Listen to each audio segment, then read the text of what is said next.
Mask লগাওক, কৰোণাৰ পৰা বাচক। আগৰ দিনত ধূলি মাকতিৰ পৰা বাচিবলৈ মাস্ক পিন্ধিছিল, নাইবা ডক্টৰে অপাৰেশ্যনৰ সময়ত মাস্ক পিন্ধিছিল।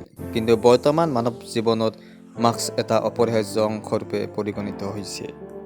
যেতিয়া 2019 প্ৰথম কৰোণা আহিছিল, তেতিয়া বিশেষজ্ঞসকলে এখন মাস্ক পিন্ধাৰ পৰামৰ্শ দিছিল। কিন্তু বৰ্তমান আমেৰিকাৰ Centers for Disease Control and Prevention নামৰ সংস্থাটোৱে দুখন মাস্ক পিন্ধাৰ পৰামৰ্শ দিয়ে। লগতে সকলো বিশেষজ্ঞই দুখনকৈ মাস্ক পিন্ধিবলৈ পৰামৰ্শ দিছে। কাৰণটো হ'ল, এখন ছিংগুল মাস্ক পিন্ধিলে আমাৰ মুখত ভালকৈ ঢাকি নাথাকে। গতিকে ডাবল মাস্ক পিন্ধিলে ভালকৈ ঢাকি থাকে আৰু 95% আমি ইয়াৰ প্ৰটেকশ্যন পাওঁ।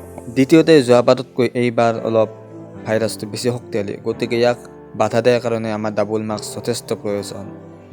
ডাবল মাস্ক লগোৱাৰ সময়ত প্ৰথম এখন চাৰ্জিকেল মাস্ক, তাৰপিছত এখন কাপোৰৰ মাস্ক লগোৱাৰ পৰামৰ্শ দিয়ে। তেওঁলোকে দুখন একেলগে চাৰ্জিকেল মাস্ক বা দুখন একেলগে কাপোৰৰ মাস্ক পিন্ধা বাধা কৰে। যদি N95 বা KN95 লগত থাকে তেন্তেহ'লে ডাবল মাস্ক লগোৱাৰ কোনো প্ৰয়োজনীয়তা নাই। যদি আমি ঘৰৰ ভিতৰত থাকোঁ বা 6 ফুট দূৰত্বত থাকোঁ তেতিয়াহ'লে এখন মাস্কেই যথেষ্ট। ঠিক তেনেদৰে আমি কোনো জনসমাগম, বজাৰ, বাছ আদিত গ'লে ডাবল মাস্ক পিন্ধাৰ যথেষ্ট দৰকাৰ।